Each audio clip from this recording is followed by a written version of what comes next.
Hi, folks. Welcome. Good morning to you, and thank you for joining. We are having the sixth SRI seminar series. If you give me 1 minute, I will share my screen. Unfortunately, you have to listen to me talk for about 3 or 4 minutes before we can get to the main show, which would be the presentations of Jason and Vasily. So I think everyone here knows what I'm going to say, but I do want to spend a couple of minutes talking about the Risk and Resilience Tech Hub. So the Risk and Resilience Tech Hub is a public-private partnership working across the four-county area that is Palm Beach, Broward, Miami-Dade, and Monroe to commercialize solutions for our changing relationship to water and extreme weather. This is one of 31 federally designated tech hubs. If you're not aware what the Tech Hub program is, I suggest you look it up. It's really very interesting and I think a big deal for what I would call regional development, regional advances, and regional innovation. So the three projects that it comprises of are next generation concrete, workforce, and governance. And to the right in the picture, you can see all of the different ideas that we are fully or partially exploring. So the results are going to be good jobs, thriving startups, resilient economy, resilient infrastructure, and stronger national security.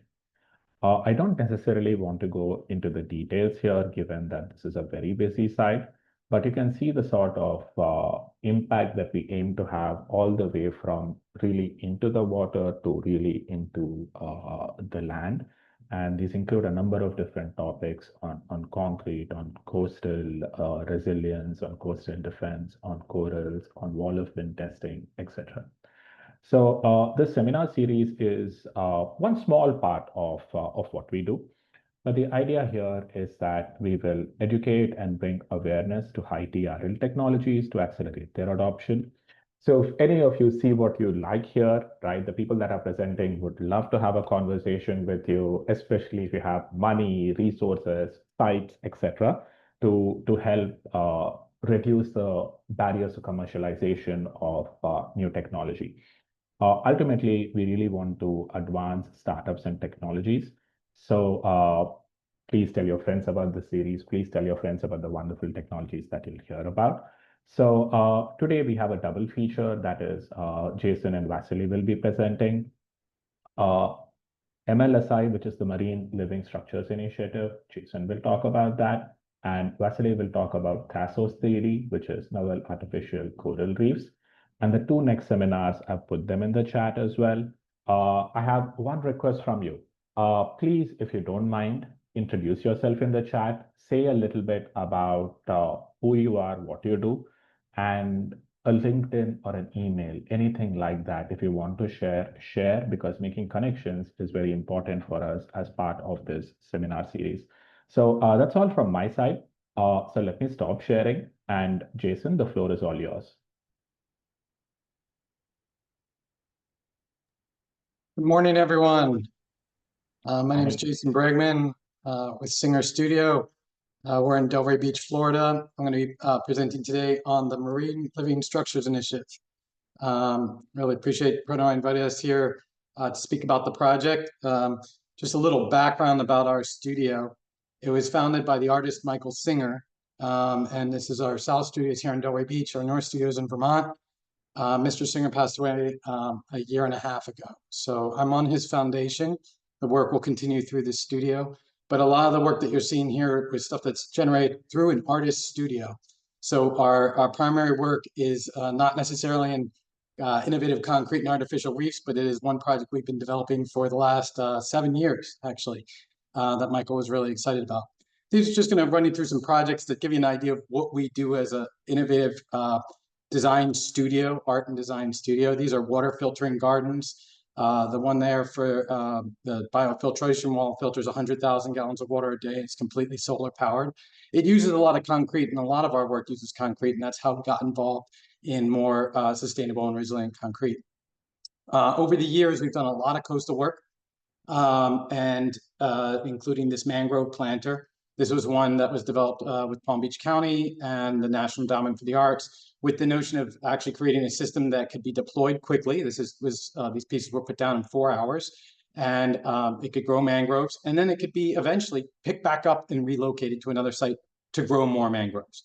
So it's a thriving little pocket right there. This is in Lake Worth, and we do a lot of projects like this. Michael started doing works like this all the way back in 1989, and this one was done with the Army Corps of Engineers in Grand Rapids, Michigan. Some of you who may have visited West Palm Beach, you may have seen the living dock. There's actually, all the way back here, there's a series of mangrove pockets where red mangroves actually living in the dock. To our knowledge, it was the first of its kind in the United States, possibly in the world, where there's an actual ecosystem living within the dock. The planters are actually connected to the water below. We also put in oyster shell, just oyster shell. The oysters have already been eaten at the restaurants. And then has grown many years, has grown new and new layers of oysters. So this is the type of regenerative projects that we work on as a studio, and how we got to the projects that we're presenting today. This is also with Palm Beach County. This is a set of red mangrove islands, also has seagrass habitat, oyster habitat, and so on. So this was a collaboration with them and the city of West Palm Beach to get these islands built out there. They have a great island building program if you're not aware of it. So today, we're presenting the Marine Living Structures Initiative. So I'll be presenting a few different versions of it. It's not one single design. It's not one single product or anything like that. It's an initiative where we're exploring ideas on how to create resiliency for our coastlines through regenerating the coral reef tract. Our partner at the Reef Institute is in West Palm Beach. If you haven't visited them, I strongly recommend it. They have been doing great work. They're a relatively small organization, but they just expanded into a 17,000 square foot site. They're doing a lot of work where they take corals that need to be held on land as a part of a biobank. They're also growing coral from larvae, and they're doing outplanting. The Marine Living Structures, just like us, the Marine Living Structures Initiative is not their main project, but it is one of their projects, just like it's one of our projects, and we collaborate on it as a partnership. These are some of our funders, including most notably the Jeffrey Cook Charitable Trust has been extremely generous to our project, and we wish to thank them. And then, like I mentioned, Michael Singer's Foundation has also contributed as well. So just a little bit more about the Reef Institute. They are actively doing outplanting. This is a 2024. As of 2025, they actually have even more coral larvae and more, I believe, in more species now at their facility. And like I say, they just expanded. So I think they're doing like a corals and cocktail event. If you're interested, go to their website and sign up. It's a great event to see their facility when they open it up to the public, and that's in December sometime. Why we're doing this. I mean, I think a lot of you know this, so sorry if I'm repeating, but healthy coral reefs can absorb 97% of wave energy. And the Florida reef tract has got to be over 90% decimated at this point in time.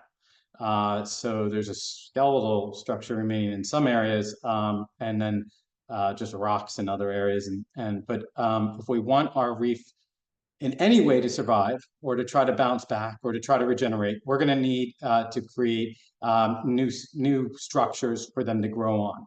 Sorry, I want to make sure I got my time correct on here. So part of that is creating new structure. But at the same time, the creation of that structure not only creates places for the coral to grow, but it also can create a system, a structure that also can reduce wave energy. So our goal is to do both. It's a green-gray infrastructure, the idea being, of course, that you build the main structure as a human-made system, but that then all the biological growth that comes in, especially corals, actually help to strengthen that structure and kind of lock it in over time. And we've seen that with artificial reefs up and down the coast, but have we ever seen them as a system that's designed to reduce wave action and beach erosion? So we think that this is something that really needs to be explored and done. And this is just an initiative to do that through our studio and with the marine biologists at the Reef Institute. So this was our first design, MILC-1 wave tiles. It's a modular system. It includes a lot of little details that you'll see where there's little teeny holes and things like that for small creatures to get in there, like little urchin caves and things like that. We think it's really important to have lots of nooks and crannies, as we say, as a part of the design. Why we have a modular system here. So a modular system can reduce handling, transportation, and installation costs. That also relates to energy and emissions and so on. But also, critically, let's go back here. I'm trying to get the little viewer out of my way so I can actually see what I'm talking about. In time, I think that one of the main goals that we decided to create such a difficult project for ourselves by creating a modular system, right? We could have created reef balls type structures. We could have created those pyramidal type structures. You just take a big crane, you put them in the water, right? You can even do a pile of rocks. You can do a pile of concrete debris, as we have seen. But we wanted to create a modular system that one day could be installed by trained volunteers. That we could put the material out there, people would do a training, sign their waivers and so on, and actually be able to go out and build their green infrastructure to protect our coastlines here in South Florida and elsewhere. And so that would cut down on 40 or 50% of the cost, because a huge amount of the cost is these massive barges and these massive cranes to put these systems together. So we think this is a great way to get communities with direct involvement in their green infrastructure and to participate in citizen science and engineering. And again, it really can reduce costs over time. So it was a real risk to develop a system like this because it would have been so much easier for us to just develop a monolithic system, if you will. Because we have concrete folks on this call, and that's important, I just wanted to run through it real fast. We have 70% recycled content in this mixed design, approximately 40% less carbon intensive. That's mainly replacing the Portland cement. We're reaching 7,000, 8,000 PSI. Our newest designs use basalt rebar rather than fiberglass rebar.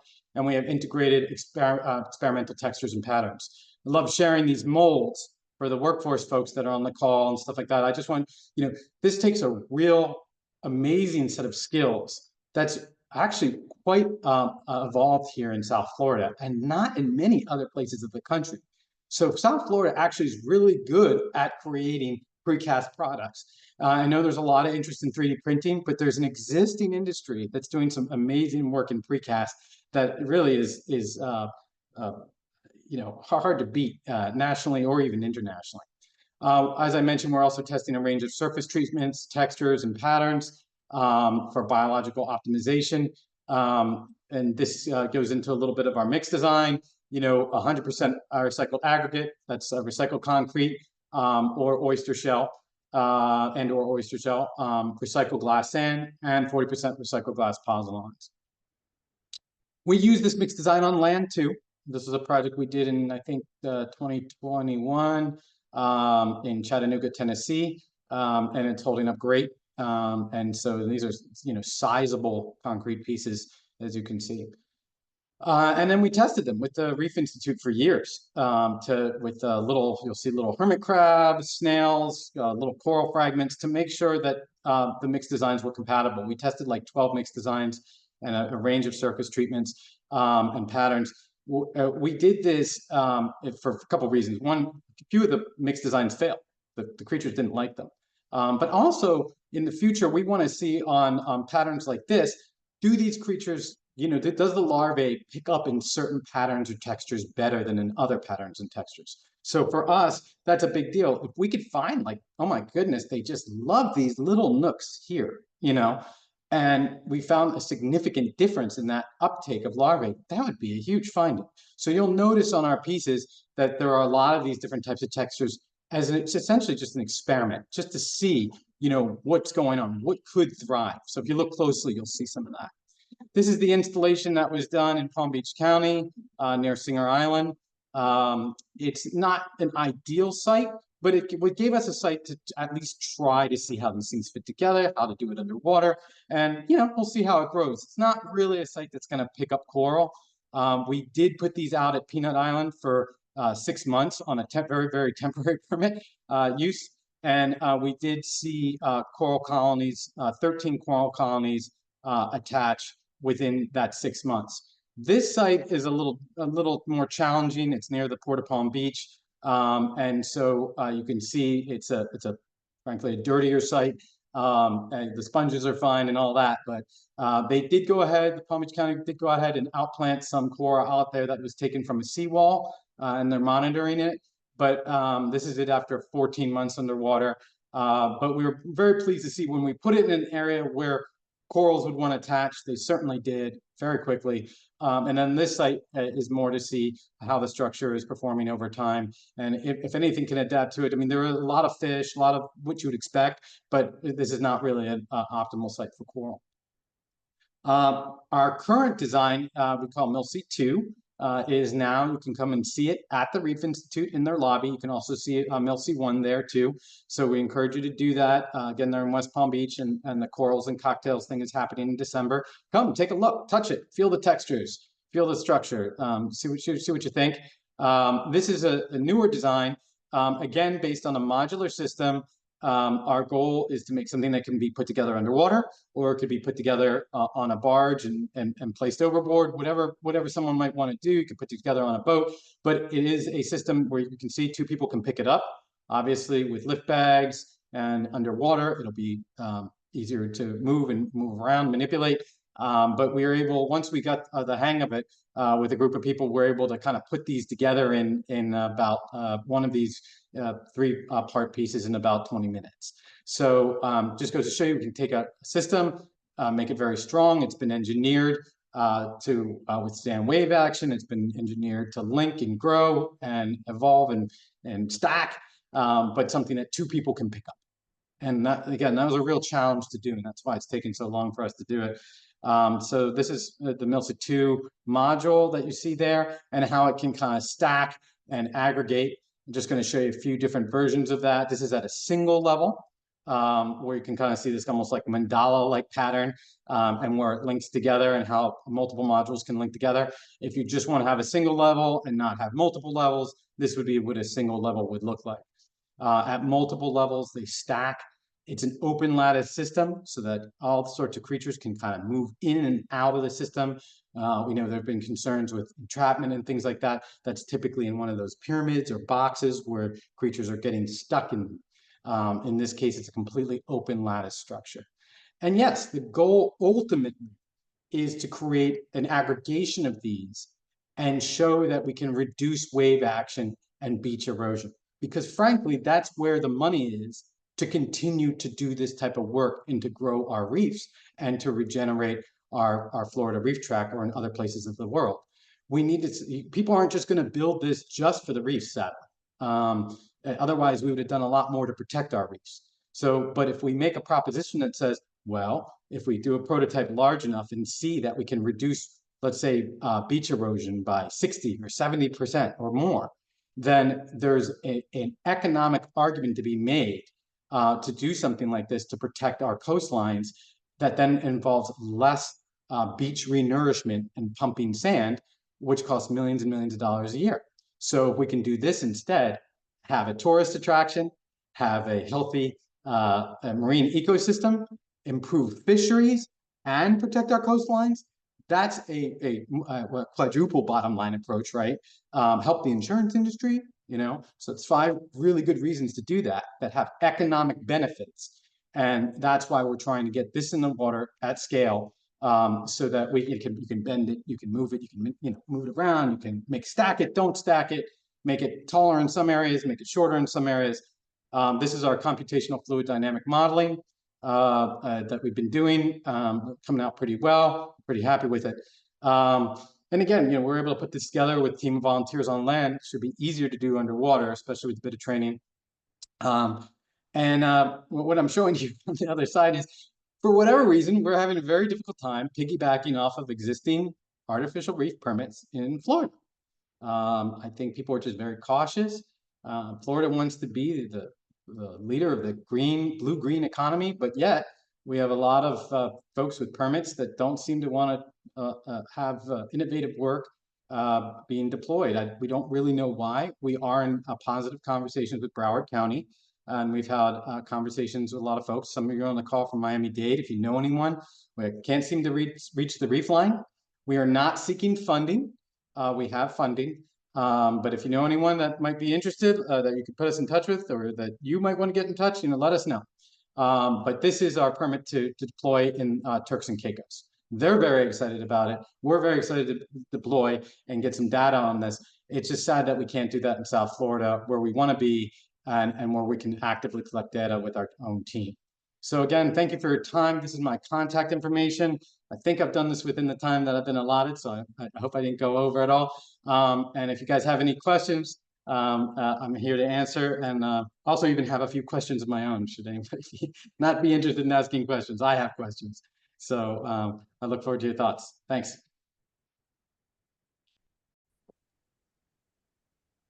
Hello, everyone. My name is Vasily Korshikov. I am a co-founder and CEO of Thrasos3D, where we develop technologies for cheaper, faster, and carbon negative manufacturing of ceramics. And today I will share about our work on the transformation of waste marine biomass, more specifically sargassum, into functional 3D printed ceramics through energy efficient sintering and designing the structures for coral restoration through CFD guided designs and testing. So myself, I hold a Master Science in Chemistry. I have 10 years in development of construction materials for additive manufacturing, for residential construction on land with polymer composites, and now for marine restoration with ceramics underwater. So here's the short outline of what I'm going to cover today. First, we explored the novel approach for sargassum valorization, how to convert it into construction material tailored specifically for coral restoration through energy efficient processing, which achieves about 90% of energy reduction compared to conventional thermal methods of making ceramics. Then we applied CFD simulations to predict reef performance underwater and guide further development of the structures for enhanced marine organism settlement. And in the end, we validated the ecosystem integration through a comprehensive set of tests with both coral fragments and coral larvae. But first, our why. Right? So everyone knows that we are losing corals, and the corals are super important for many coastal communities out there, not only Florida or Hawaii. The whole Caribbean relies on them for their livelihood. About 50% of GDP of many Caribbean nations is depending on the tourism and fishing and coastal protection. Unfortunately, more than 50% of corals are lost globally. Here on this side of the ocean, the situation is even worse. About 80% of corals have gone. And with the natural recovery rate less than 1%, there is literally no chance that they will bounce back naturally in the observed future. And this means that we have risks of losing about $375 billion globally annual value coming from reef ecosystems. And this creates urgent demand for active restoration and more active intervention. Then, as if just losing corals weren't enough, there is sargassum, which comes from Atlantic every year in enormous amounts. So only this year is actually a peak year, about 38 million tons of sargassum is registered in the Atlantic and Caribbean, coming from the Great Atlantic Sargassum Belt. And this plant matter has great negative impact to coastal communities and coastal ecosystems. For corals and benthic ecosystems, it has a dramatic effect because of it blocking sunlight, it depletes oxygen, it starts rotting in the water on the shore, leaching toxic substances into water, ground, and air. And also because of that, it reduces the tourism in the area. Well, you may see in the picture when the beach is looking like that, tourists either don't come or try to stick to the pool and do not enter the ocean. And also it's worth noting that when decomposing on the beach or in the landfill, sargassum emits a huge lot of CO2 equivalent. It's like adding one more country to the Caribbean countries, more than 11 million tons of CO2 yearly. So our solution integrates two problems into one approach to resolve it.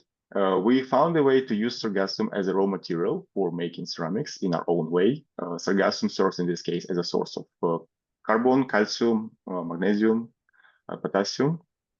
We use 3D printing to create functional structures with increased surface volume ratio, with a microstructure optimized for coral recruitment and macrostructure optimized for hosting various marine life species like fish and invertebrates. Our electromagnetic sintering achieves energy efficiency compared to traditional methods, and the final product is carbon negative, according to our life cycle assessment applied by ISO 14044. So when we started working on coral substrates, first we gathered the requirements, because not every substrate works for coral. There were many attempts in the past, which unfortunately created a negative bias towards artificial reefs for coral restoration. So bare steel usually doesn't work.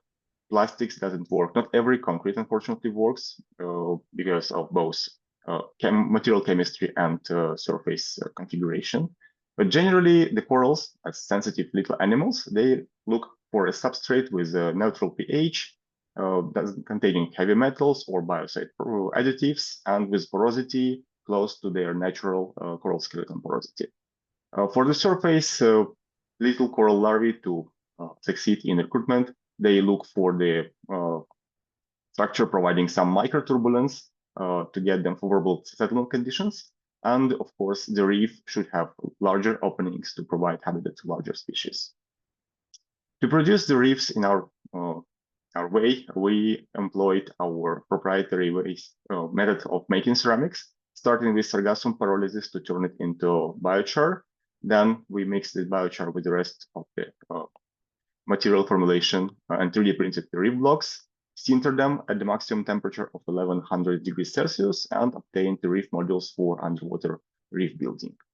And our technology is outstanding compared to other ways of making ceramic products, not only by offering lower carbon, but also by offering lower costs and lower infrastructure requirements. So sargassum, as I said, it cannot be used as is. It should be dried, it should be pyrolyzed to get the ash biochar matter with 50% carbon, 50% minerals. And in this case, it can be then used in the clay formulation. And its role is that carbon is, when coupled with electromagnetic waves, it produces heat, which heats up the ceramic object directly, not like the outside in, as in a regular conventional convection radiation kiln, but rather inside out. And by doing this, we can fire quite heavy objects really fast and at the really rapid heating rates, not available to any other methods of sintering ceramics. 3D printing also comes in handy in here, because we can, with just one base parametric unit, this triangular module in the center, by adjusting 1-2 parameters of the model, we can get the building block for the vast variety of configurations. This in the slide, there are two ends of the spectrum. On the left, there is a spherical assembly. We call them Demospheras. On the right, and Demospheras are designed as a standalone installation, being grouped in clusters. On the right, there is a planar array, which can be used to greenify the existing infrastructure like seawalls or piers. But regardless of configuration, our structures are designed for rapid manual underwater installation without literally any tools and of course without any heavy machinery. They provide a lot of volume and total surface. For example, for the Demospheras, just like here in the picture, they cover 1 square meter of the seafloor while providing 3 square meters of total surface area and about 1 cubic meter of the internal volume. A bit of science here. So we analyzed our ceramics to see how it will be compatible with corals before going and actually testing it with corals. So what we saw is that on XRD analysis shows that our material is mainly anorthite and quartz, and this is important because anorthite is one of the few aluminosilicates that are rich in calcium, and we know that corals love calcium. Alpha quartz provides mechanical strength, while magnetite and mullite, the minor phases, they provide ferrum, iron, and other micronutrients that are also essential for corals. On the scanning electron microscopy test, we saw that first confirmed that the material is an aluminosilicate with the ratio of silicon to aluminum 1.6 to 1, consistent with XRD test. We took a look at the grain size and configuration, porosity, water absorption, and so on. What's important to say here is that the porosity of our material is matching the porosity of crustaceous algae, and this is a very interesting achievement because coralline algae are like even a better substrate for corals than concrete or even their own coral skeleton. And what's important, corals are specifically looking for surfaces like this. So they are living animals and they can navigate themselves during the first days after they are born. So they are looking for surfaces like this and are selectively attaching to such surfaces. So we did the tests for coral fragments first. So we are testing our substrates in water in Cozumel in Mexico, where we operate since the April of the year 2023. What we saw since then is that, depending on the species, of course, but the reduction of coral bleaching and mortality during heat waves throughout the year is reduced up to 97% for stony corals like Porites porites or Porites furcata, and 35% or more for Agaricées. Here is one of our installation sitting in the water at the depth of 8.5 meters in Cozumel. So the top left is when we installed it. So as you may see, I am installing it. I'm assembling it just by my hands with no tools. Bottom